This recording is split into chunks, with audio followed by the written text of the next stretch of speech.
I hope you had a wonderful sleep. I want to start our meeting, and thank you for attending. But before we start our meeting officially, we need to do the necessary declaration. I, Bonkosi Dlamini, the chairperson of the Oversight Committee on the Premier's Office and the Gauteng Provincial Legislature, in terms of Rule 56 of the Standing Rules of the Gauteng Legislature, declare the Johannesburg Sunny Park Princess of Wales Terrace, Johannesburg, and its surrounding premises as the precinct of the Gauteng Provincial Legislature for the duration of this public hearing. This place will be the precinct of the Gauteng Provincial Legislature. Thus, the standing rules of the legislature will apply and govern all the engagements of the day. Thank you. I am officially welcoming you all, our stakeholders, members of the Gauteng Legislature, our stakeholders, the Office of the Premier, led by the DDG, and our stakeholders who are joining us virtually. You are welcome. Do we have any apologies? I know that there are many issues in other Yolikwa boards. It's not about all those problems. Today it's about how do we rationalize the appointment of boards and CEOs and how do we fire them. So I would really of the day. Without me wasting any time, let me ask the Office of the Premier to present the bill to us. And then after that, we will then allow our members to make their inputs. Over to you, Office of the Premier.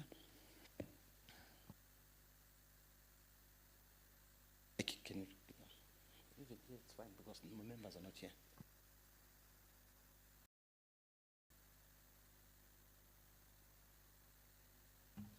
Thanks very much, Chairperson Dlamini and Morning Member Bloom and everybody in the room. I'm just going to open and hand over to the Attorney Atika Parsutam, who will take us through our presentation. But indeed, we're quite excited that we've reached this level. We've been wanting to get to the public consultation process for quite some time now. Chairperson, as you would know, we've been walking this path for several years.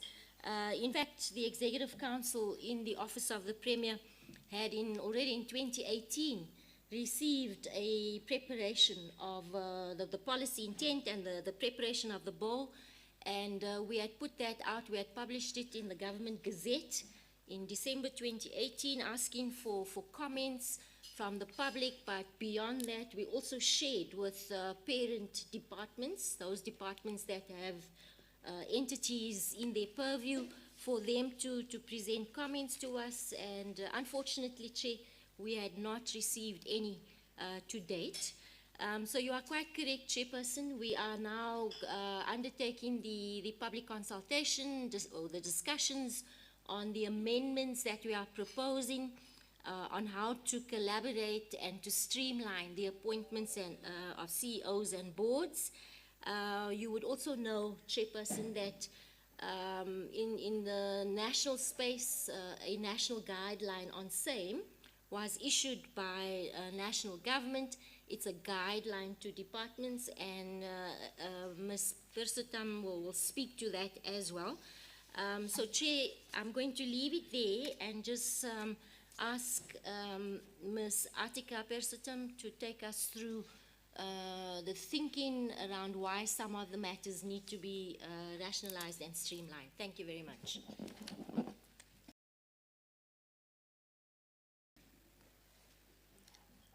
Good morning, Honourable Chairperson, Honourable Member Bloom, members of the public that are here today, staff of the Legislature, as well as officials from state-owned entities.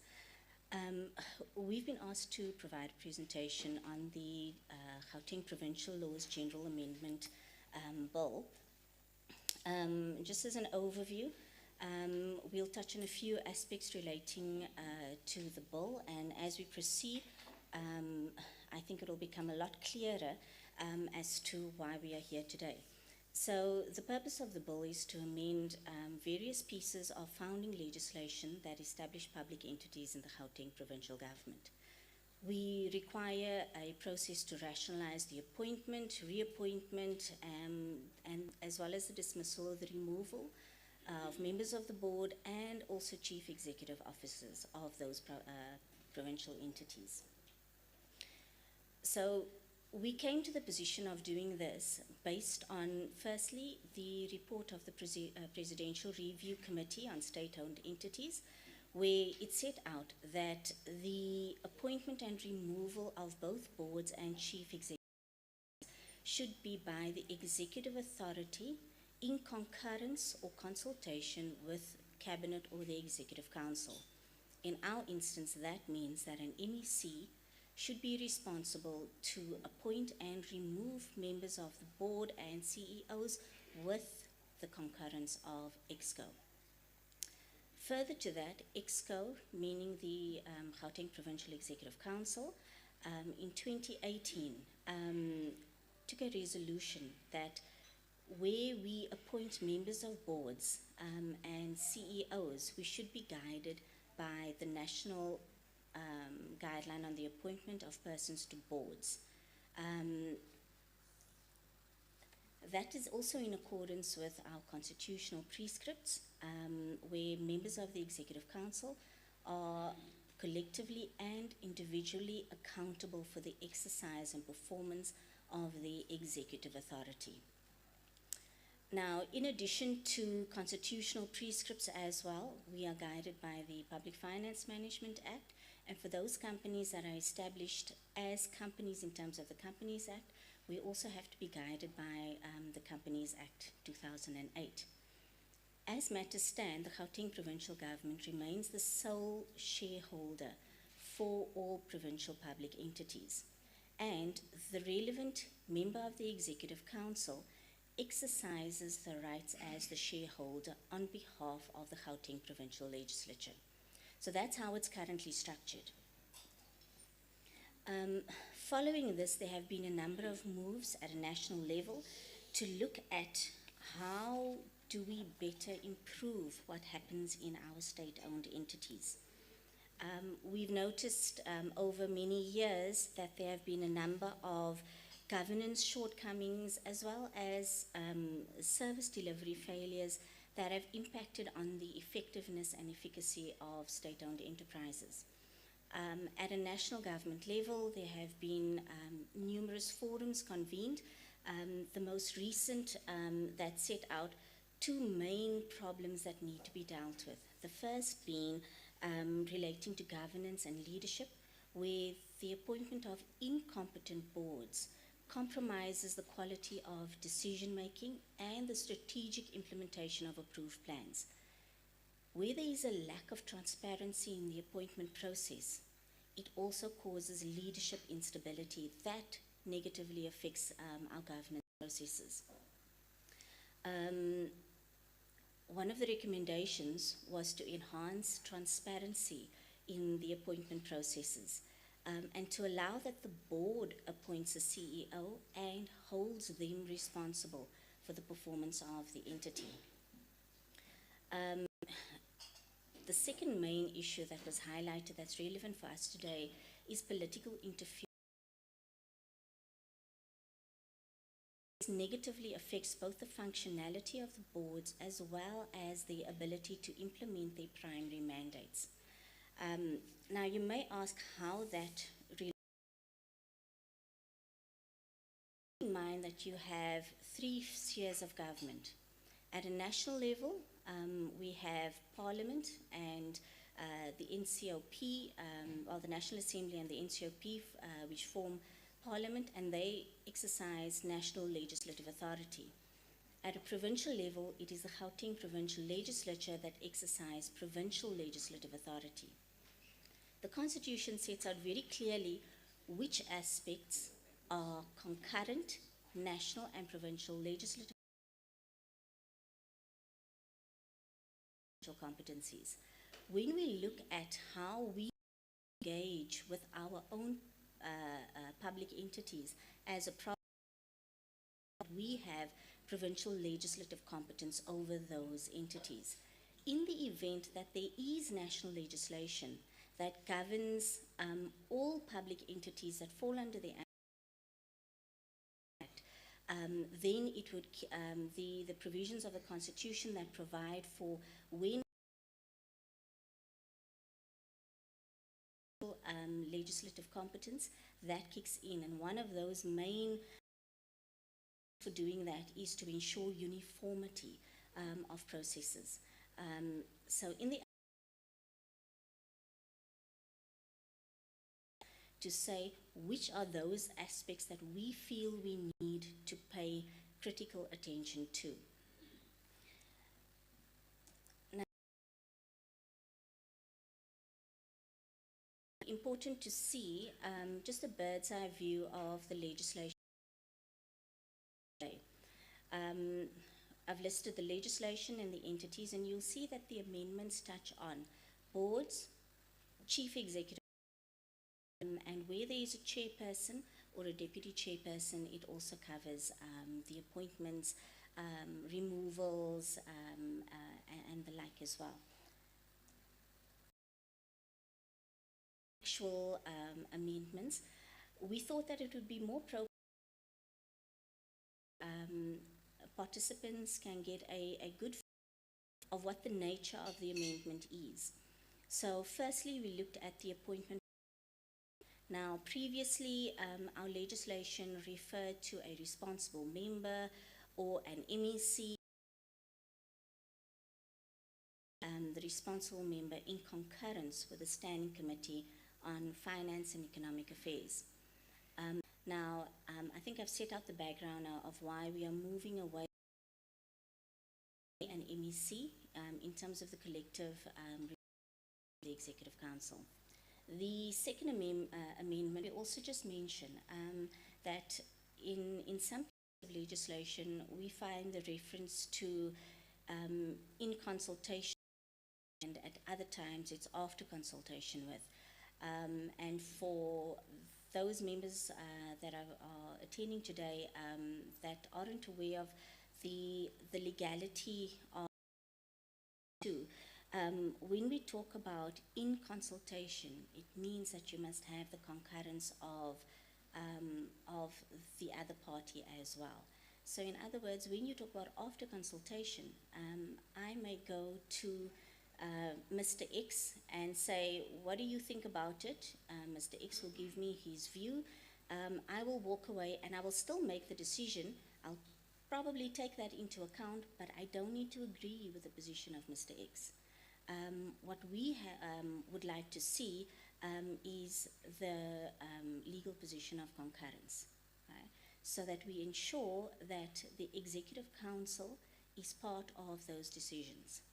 So we're rather expanding the scope of decision making than limiting it to an individual person.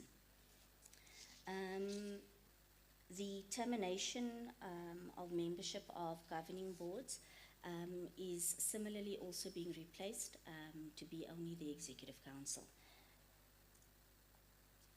Then suspension of the membership of a member of a governing body.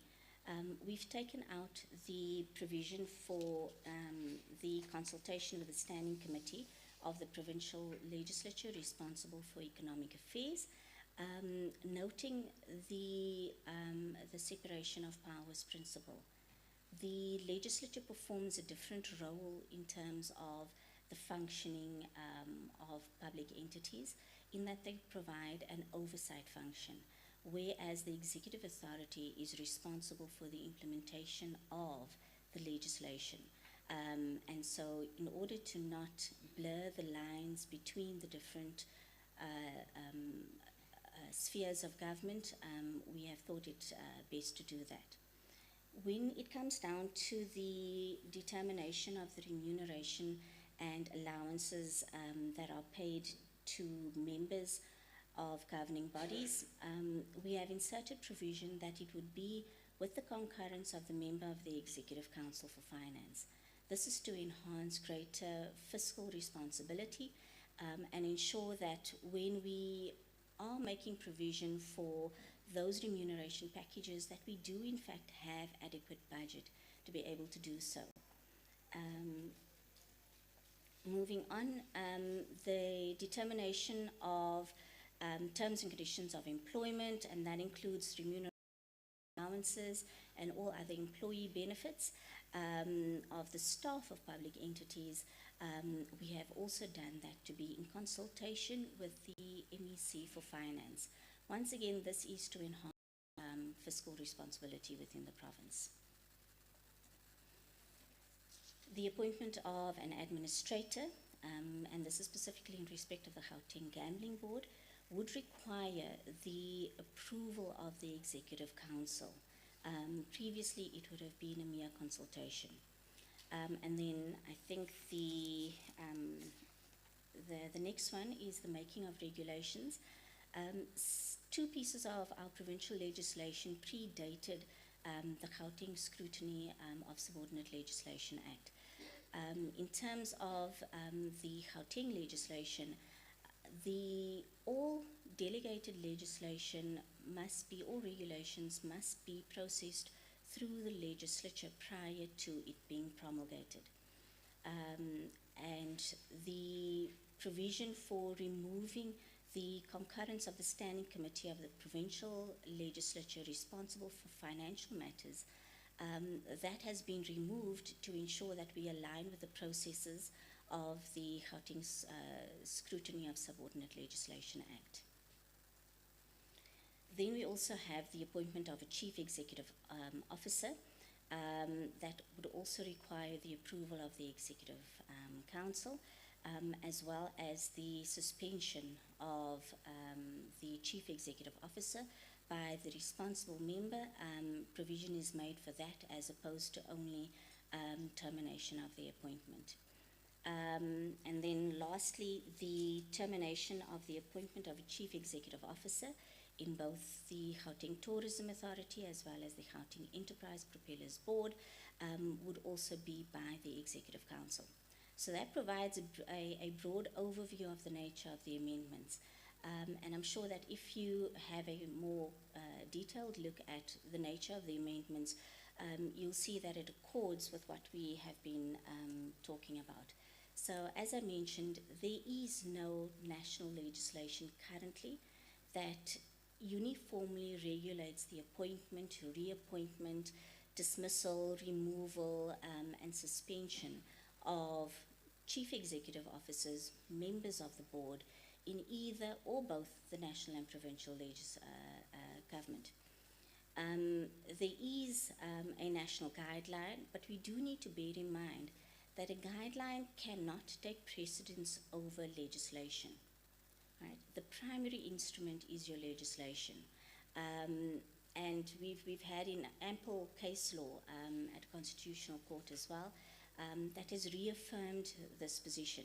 So policy does not equate to legislation. So even though as Gauteng Provincial Government, we have adopted the national guideline, we need to be able to translate that national guideline into legislation. Since there is existing provincial legislation that governs the manner in which we appoint and remove boards as well as chief executive officers, it then became necessary for us to embark on a process of amending those pieces of founding legislation. Now the question might arise as to what about other provincial entities? There are a number of provincial entities that are established as subsidiaries of an entity or that are established as units within a particular department. Those entities do not require an amendment to legislation simply because there is no legislation that directly governs their appointment, right? And so questions that may emanate from why is this particular entity not incorporated in the bill is simply because they are not directly impacted by a legislative instrument. So, because, as we've mentioned before, there are inadequacies in our current legislative framework, we felt as provincial government that it is crucial for us to be able to start addressing the governance shortfalls that we are experiencing, the shortcomings in service delivery, as well as perceived political interference in the functioning of boards. And that's why, as the Gauteng Provincial Executive Council, the national guideline was adopted, and we've now moved to translating it into legislation, which is why we find ourselves with you here today. So, in conclusion, the bill is meant to promote a good degree of uniformity in the manner of appointment, reappointment, dismissal, and removal of members of boards and chief executive officers of our provincial public entities. And we would humbly recommend that the provincial legislature supports this endeavour and adopts the bill as a measure to enhance improved governance and service delivery of our public entities while we conduct a more broader review of not only provincial public entities, but the same is happening at a national level as well. Chairperson, that concludes the formal presentation. Thank you. Thank you very much for that overview of the proposed amendments. I think we all heard what is the purpose of the bill. I would also like to acknowledge those stakeholders who are joining us virtually. We will now go to, in terms of our program, item 4, where we facilitate the inputs by the stakeholders. I know there is a temptation to go into problems, as I said in my opening remarks.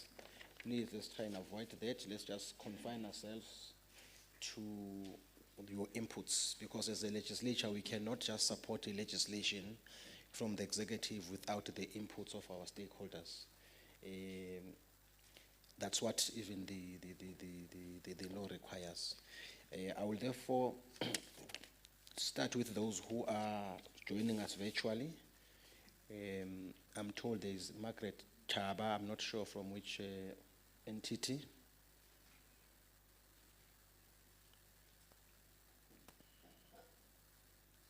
Are they?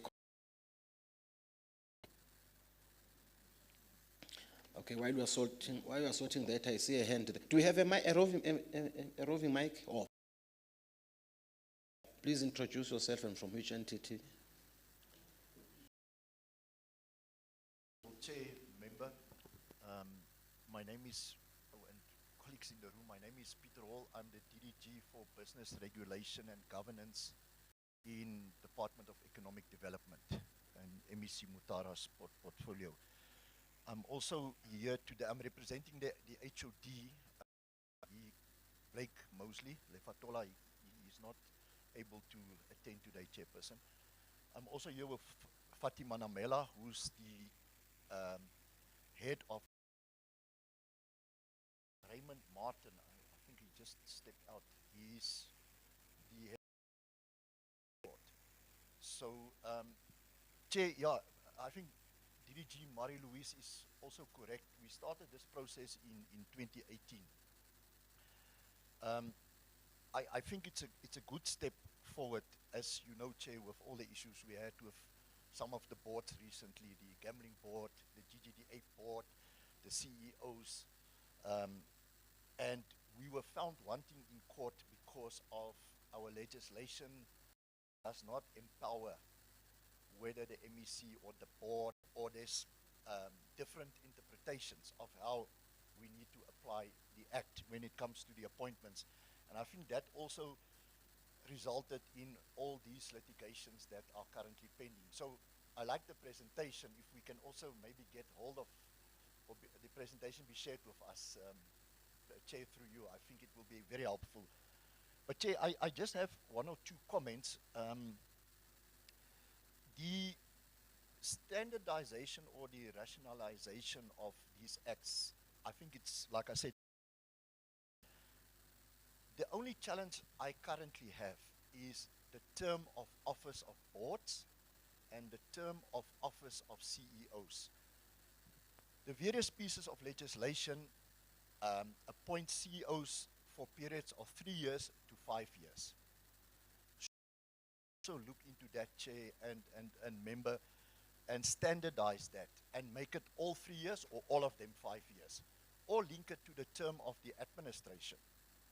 Because if there's changes in administration, it also causes challenges with boards and CEOs.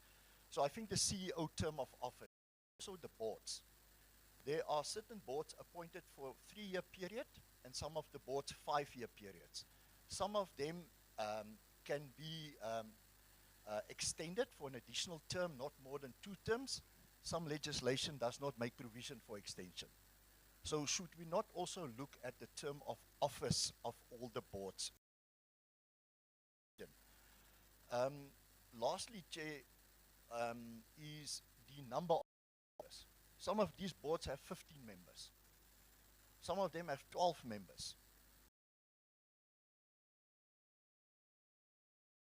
12. GTA is 10. GEP is 12. Should we not also look at the number of board members? If you look at the current austerity measures and the cost-cutting issues that we are faced with as government, do we really need to have 15 board members? Can we not maybe reduce that? And it's just a suggestion. Maximum 7, minimum 5. Just a suggestion. That would also perspective contribute to the provincial fiscus if we can reduce that number, Chair. That can be looked into, the number of board members. I know boards are obviously have different mandates and that has to be appointed. But you, with so many board members, and I was a company secretary also at GGDA, so you would find that there's 12 members and 4 of the 12 don't actually participate. So I'm just mentioning that, Chair. Then lastly, you correct subsidiaries.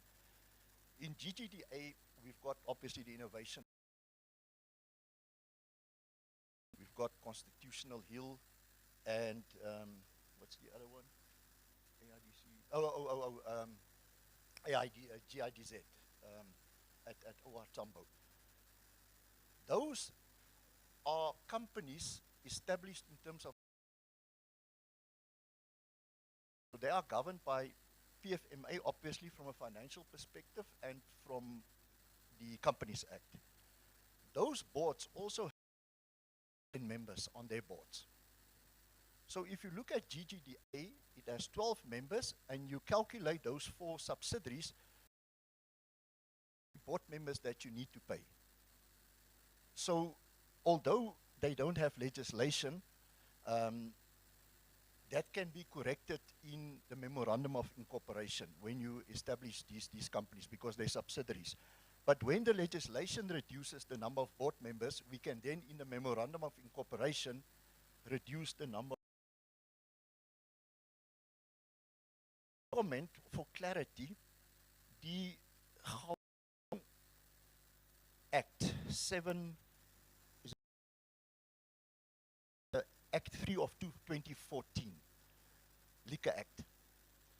And I'm actually, I don't know how to actually put this forward, but that act amended the 2003 Liquor Act.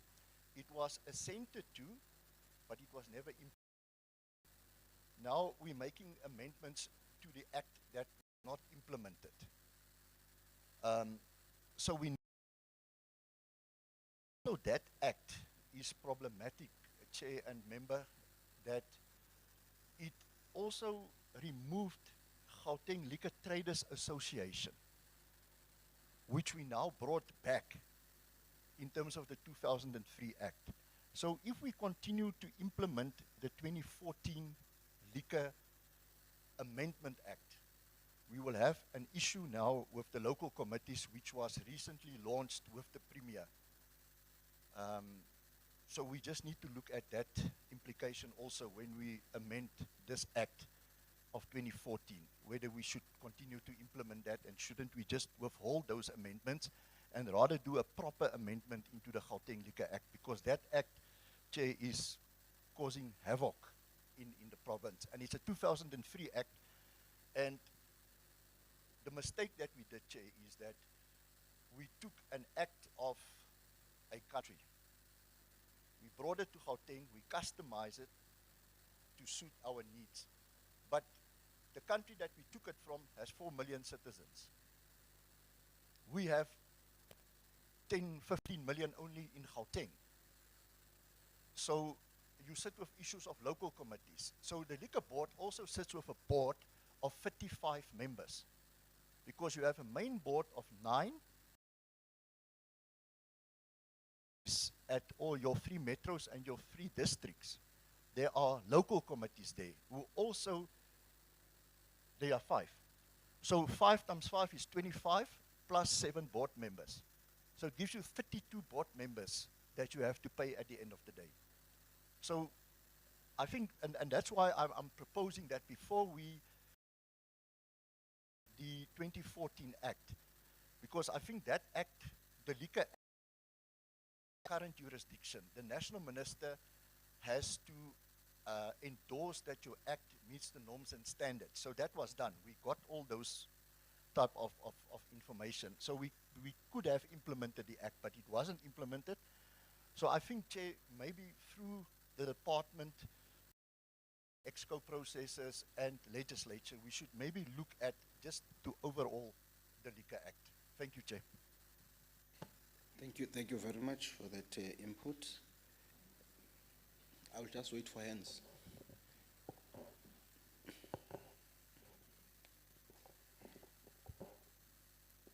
I think that input is very important, DDG. Yeah. Any other inputs? I know we've received a lot of written submissions. In the absence of this, oh, okay. The gentleman over there. Thank you, Chair. Thank you, Honorable Member. My name is Advocate Ndlovu. I'm from GFleet. GFleet is an entity from DRT, Window of Road and Transport. Thank you very much for the presentation from Premier's office. It was very well pitched. I enjoyed it. But I got one question. Our entity is not the same as other entities in terms of practicing in practice. Obviously, the other ones are fully fledged entities. They've got boards, etc. We don't have any board. But we do have COO and HOD. So HOD has an oversight over our work. So work on his behest. So I'm not sure the effect of these amendments on GFleet. I'm going to assist us because currently we don't have board. But the Premier, I think previously, the fledged entity. So we're in that process of becoming a statutory body out of the DRT. So I'm not sure how this act is going to affect or help us in that regard as per the Premier's instructions so that we can leave DRT. Thank you. Thank you, Advocate. I would appeal that for the benefit of those who are not familiar with your sector, let's not use the acronyms. Let's use their full names. It goes, yeah.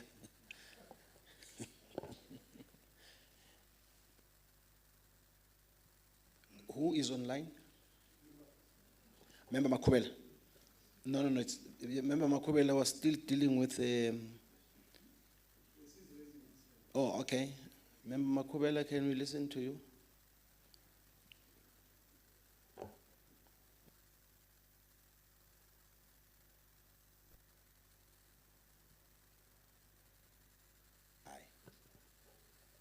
While he's sorting out connectivity, let's get other stakeholders in the room. Any other inputs? Yes, you are recognized. Thank you, Chair. My name is Raymond Martin. Just a quick one, ma'am. I think in the presentation, come from one of the entities as well. So you've mentioned, and in particular, let me say Consumer Affairs Unit. So you've mentioned the issue around, well, not in so much detail, but the issue around appointments of court members. So in the appointment of court members, we've got to do shortlisting and interviews using members of the legislature. So Member Litia was part of the process. But one of the biggest challenges that we experience with that, which maybe is not captured in the presentation, is the time it takes for these actual appointments to be effected. Because what we often see is that because of the unavailability of a member from the provincial legislature, it then takes so much time to be able to get the person to avail themselves to enable us to take on the appointment process. No way that even here a specified time frame could be given so that we know that within particular time frames this process should be, because it does take an inordinate amount of time to conclude the process simply because of unavailability of member of the legislature. So could that be also given some consideration? Thank you. Thank you, Chairperson. My Chairperson is just a matter of clarity from our branches with regard to all those laws that need to be. My name is Gregory Uchope from the UJ Sasco campus. Yeah, so what you've discussed about those laws was that if there's a need to change or amendments, all those laws that gambling, and so forth. So is it going to be only the party on its own?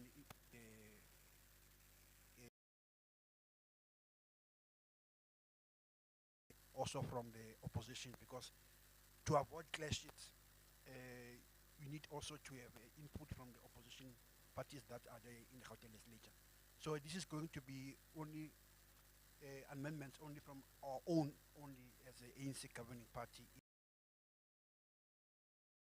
The parties' inputs about that. Obviously, it comes from ours. So we need clarity about that, what is clashes. Thank you, Chairperson. To put you at ease, the committee that I'm chairing is a multi-party committee.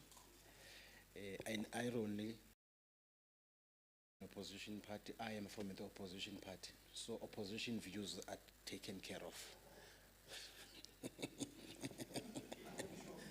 Yeah, they are taken care of, don't worry.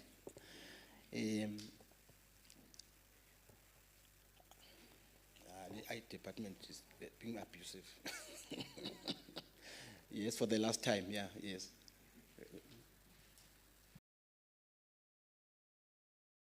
Something when Mr. Martin was speaking now, which I forgot in my notes here, Chair. Look, I think the state law advisors did a very good job with this amendment. I think this was is long overdue, like I said, Chair, and it's well drafted. To give,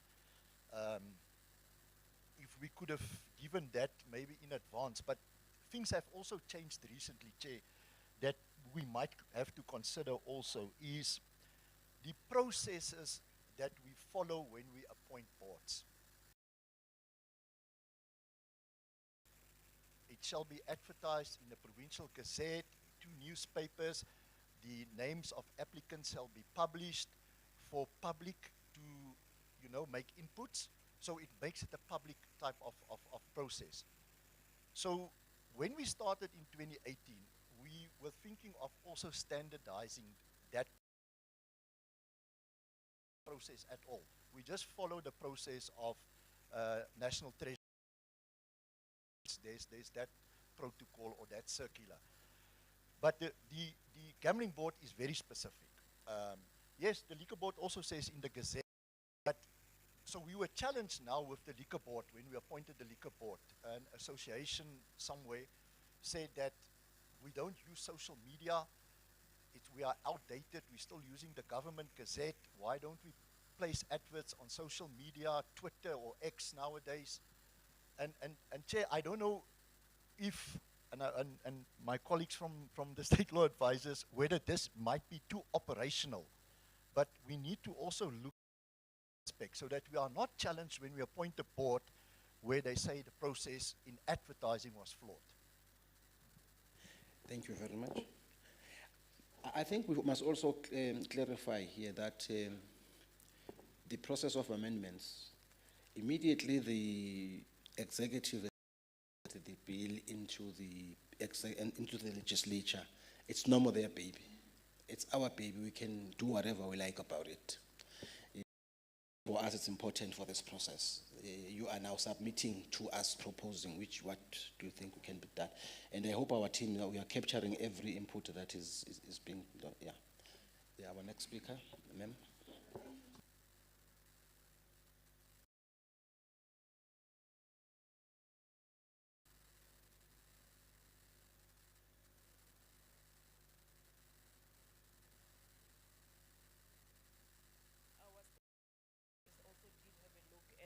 At the draft bill. We didn't have any specific concerns because the view was that it deals with very technical matters. So I just have a practical question in terms of the implementation with regard to the appointment of boards, the after consultation specifically. So sometimes you find that, you know, there are delays in the appointment of boards, and most of the time it has to do with the consultation. So we are just interested from a practical point of view, how does that work? What constitutes, has there been some discussion so that as members of the public or as you know, as just interested parties, we are aware what would from a legal perspective or from a governance point of view constitute after consultation? Because we've seen this with other boards where, you know, the processes have been concluded, but the appointments don't happen because there's a technical discussion around that consultation has not happened, and then someone would say, well, I have written or I've made submissions, but we have not received anything in, you know, formal in writing about whether or not that acknowledgement has been made in writing. So it's just a practical question from an implementation point of view, because we've seen practically how these sometimes can cause delays in the appointment of boards. Thank you. Thank you very much.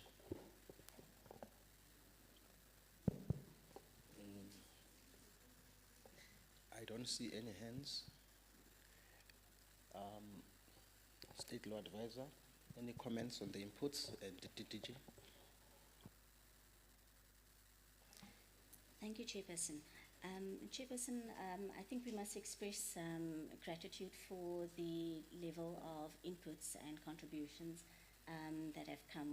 We have seen previously we weren't able to get inputs of such a high caliber. So from our side, let's express appreciation for that.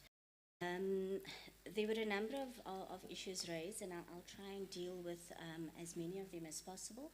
And Chairperson, with your permission, if there are any aspects that I have not completely covered, I would ask my colleagues from to also contribute. So in terms of the making the terms of board members, as well as the number of board members, in terms of trying to create uniformity with that.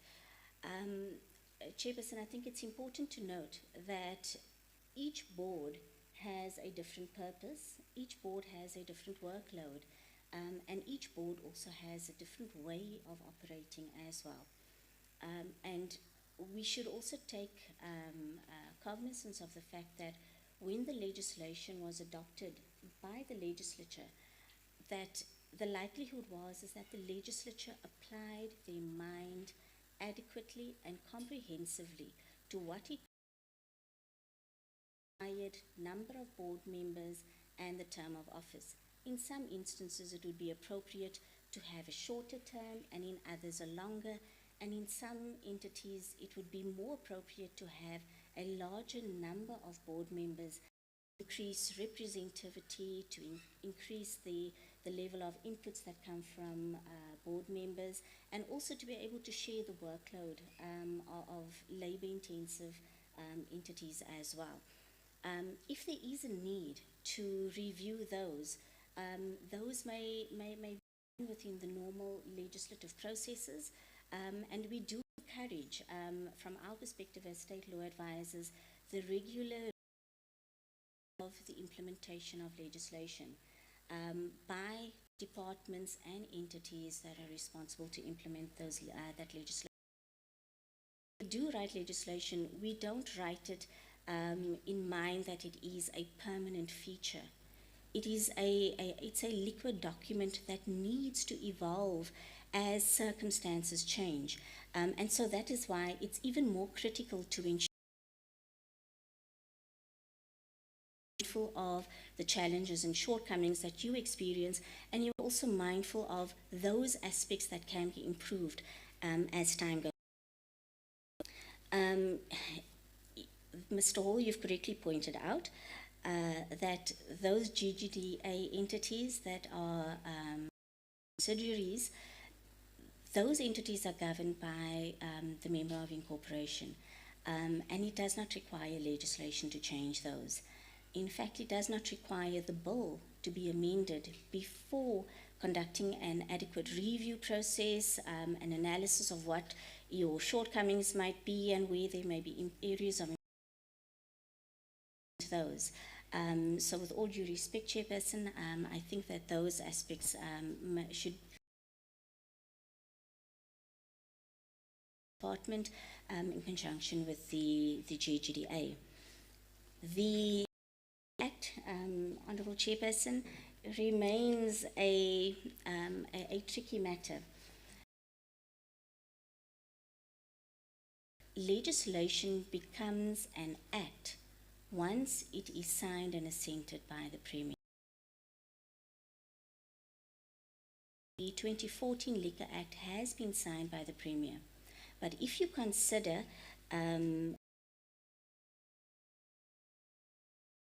provision for the commencement of the Act. In terms of law, that Act then commences as soon as it is published in the Provincial Gazette. Now, due to operational reasons that I would defer to the Department of Economic Development, unfortunately, the Act is not ready to be operationalized. However, it remains an Act, and since it is an Act, it is legislatively competent for us to be able to amend that Act. Then moving on to Advocate Ndlovu from G-Fleet.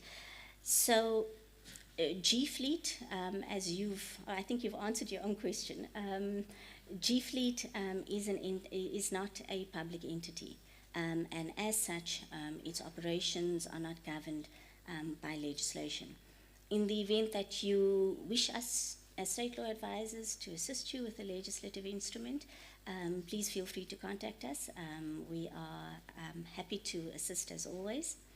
Then Mr. Raymond Martin from Consumer Affairs. I'm mindful of the difficulty of reading amendment legislation. The way that we draft it in South Africa seems a very complicated one, but I must share with you our observations, having looked at jurisdictions in other parts of the world.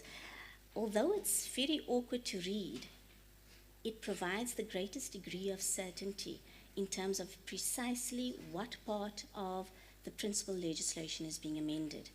And I'm giving that background to say that I apologize for the seemingly cumbersome way in which it comes across. The amendment does in effect, the proposed amendment in the bill does in effect remove the legislature from the involvement in the process of the appointment. And so I think your concerns could be allayed by the fact that it would be replaced by the Executive Council. Obviously, perhaps there may be concerns as to the extent to which the legislature would then be involved. And I think I mentioned this in the main presentation, that we must bear in mind that the legislature is a separate arm of government. It performs a different function. And one of the reasons why we've made those amendments specifically in relation to the Consumer Court is to ensure that the executive remain within the Executive Council. The Legislature would then perform oversight over the execution of those executive functions. I think the question about the opposition has been adequately addressed by the chairperson. Then the advertisements and the contents and the forms of media that are used, we are usually not comfortable to provide detailed prescripts, except when we find that it is important for something to be published within the Government Gazette or the provincial. We do take note that public participation requires adequate dissemination of information, and each individual case needs to be weighed up in terms of what is going to be the most effective way of meeting those public participation prescripts. Then the consensus for after consultation raised. So firstly, what we have done is that we've made the to be to require the concurrence of the Executive Council. So it does not require the Executive Council to be consulted, and the final decision-making power rests with an individual MEC. We've done it the other way around to make it more inclusive of a greater number of decision makers in the process. So obviously, when it comes to other matters that might be provided for to be after consultation, we do take cognizance that that would have to be a factual assessment of what happened in each circumstance. There will be allegations, I'm sure, from time to time that something was not done adequately, and then I think we would defer that to an appropriate adjudicative process. But as matters stand within the legislation that we are looking at, decision-making structure for each of these entities. Thank you very much. I don't know whether there are any additional inputs from the Office of the Premier.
Yeah, Chair. So the guideline, although it was adopted at national for implementation by national departments, the guideline proposed that the provincial spheres as well as local spheres of government must adopt the guideline as their own, so that they can also implement or follow the guidelines. So Gauteng, immediately the guideline was adopted, were issued.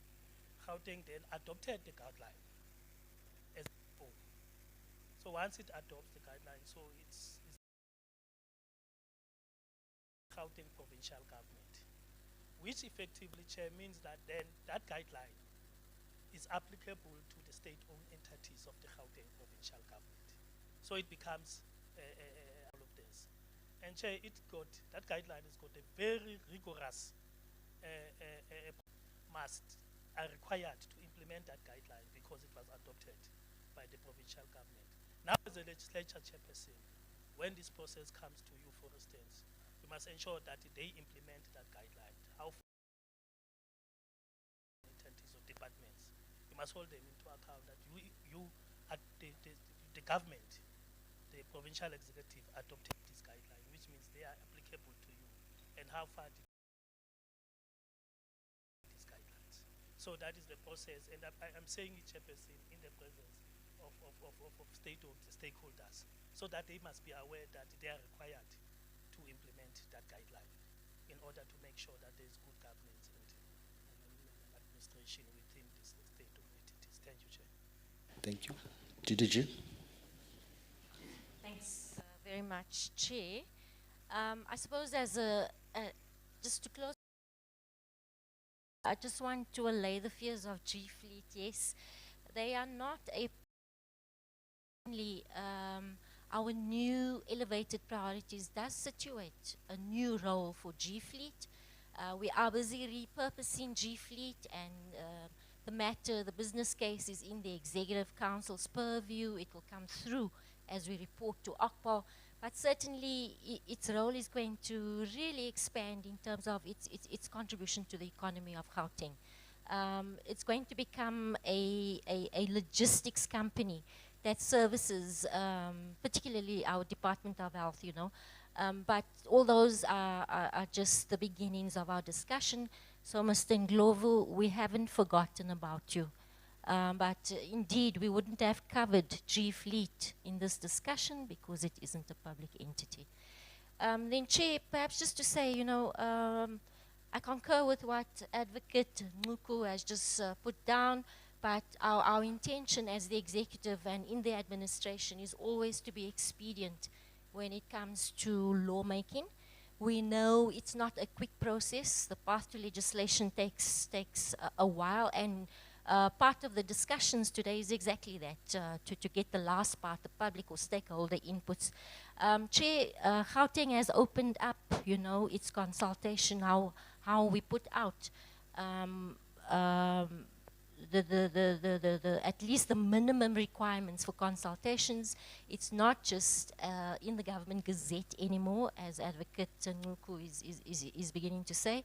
That is our bare minimum. We are required to publish it, but certainly on social media, SMSs, we expect all our provincial sector departments to have road shows with the executive, with the accounting officers, teams as well. So public engagements is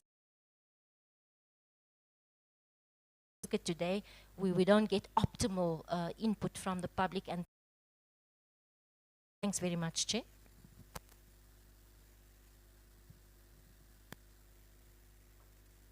Thank you. Are we not closing anyone outside from the virtual platform?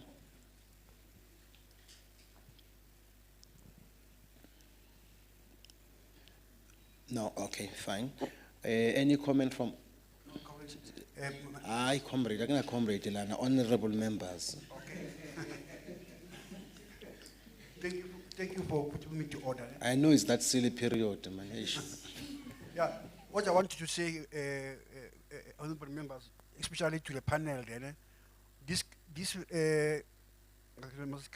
honorable member, comrade, advocate who? Yeah, what the input you have given so far, need to be appreciated and be accepted and be implemented. So what I want to say, to save time, I want to go further. It's similar for what you have said. I concur, I second him for all these input you have given. Thank you, Chair, for the sake of time. Thank you very much. Thank you very much. Honorable Masuku, we received your apology. Yes. Any comments from members? Yes, Honorable Blom. You must remember that we are still going to have our own deliberation. Any comment? Yes, Honorable Blom. No, we'll reserve that for the committee discussion. Thanks. Thank you very much. In the virtual platform, there's no member who wants to make a comment?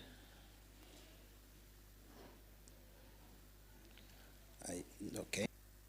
The absence of that, let me take this opportunity to thank all of you.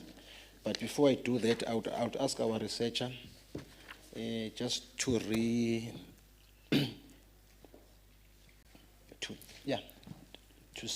to read how we have captured the inputs here, so that we are sure that we have taken. Before I wrap up and chat the way forward. Thank you, Chair. Good morning. I think most of the have been input in terms of consideration was the input term, basically. Also, the need to align the numbers in terms of the members. Issues such as austerity measures, and I think there was a comment also on that, on why the numbers of boards are not exactly the same. Then there was a comment on the need to of those companies as part of the Companies Act who also do have boards, and the need are included in this legislation. Then the last one, Chair, in terms of the way forward, boards, there was the comment on the Liquor Act and the absence of this guidance, but I think it has been covered by the comment from the Office of the Premier. Thank you, Chair.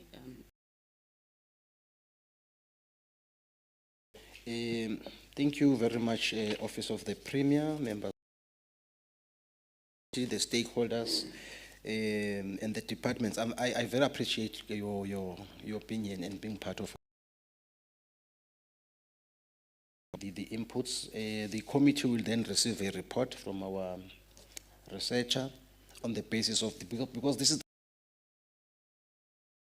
engagement. The first one was in Johannesburg at the City Hall, and this is the second one. And we will try and expedite the process at DG. This should be one of our legacies before the term of office ends. Then our meeting has ended earlier. Thank you very much for being sharp and to the point. The only snag is that we have prepared lunch. We have asked the hotel to make it earlier. If you can, in the next 20 minutes,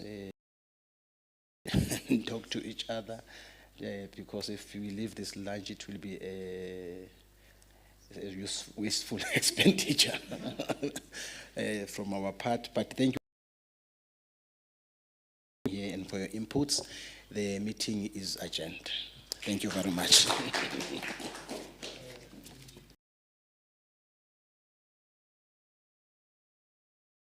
Good anyway. Yeah? You're looking at Thank you, Mr.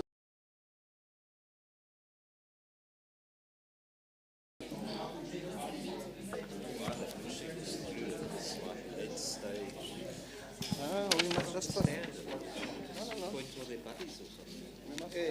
with